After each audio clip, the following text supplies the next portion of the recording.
Hello friends, இன்றைக்கி என்ன பார்க்க போகிறோம் தெரியுங்களா? கொக்கி பீஸு வி பீஸு எப்படி தைக்கிறதுன்னு பார்க்கலாம்.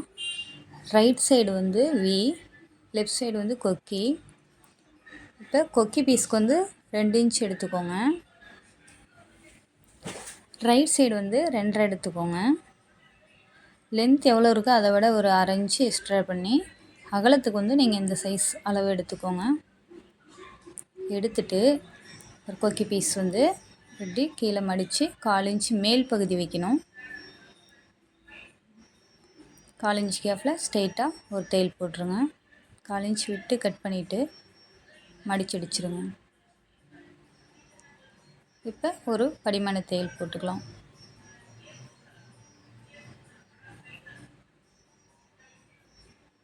போட்டாச்சு.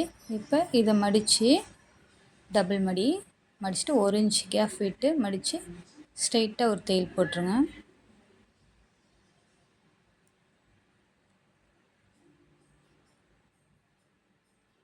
போட்டாச்சு. நீட்டாக வந்துருச்சு பாருங்கள். ரெடி கொக்கி பீஸு.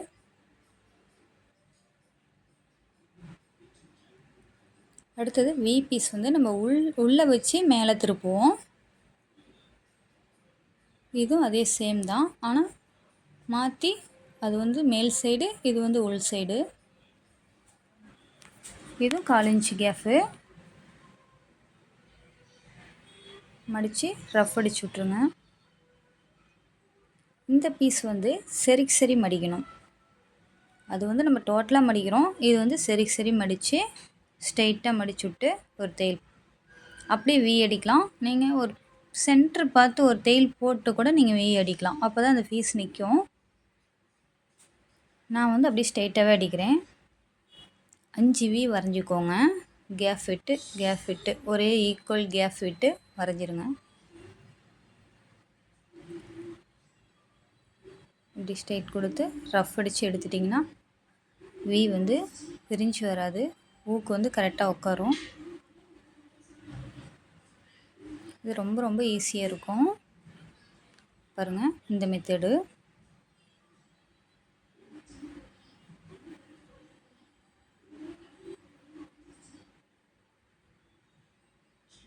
கண்டிப்பாக இந்த வீடியோஸ் பிடிக்கும்னு நினைக்கிறேன். உங்களுக்கு யூஸ்ஃபுல்லாக இருக்கும். இப்படி ட்ரை பண்ணி பாருங்கள். அப்படியே 1/4 இன்ச் கேப்பு ஒரு ஸ்ட்ரெயிட் தையல் போட்டிங்கன்னா ஸ்டிஃபாக உட்காரும். அவ்வளோதாங்க.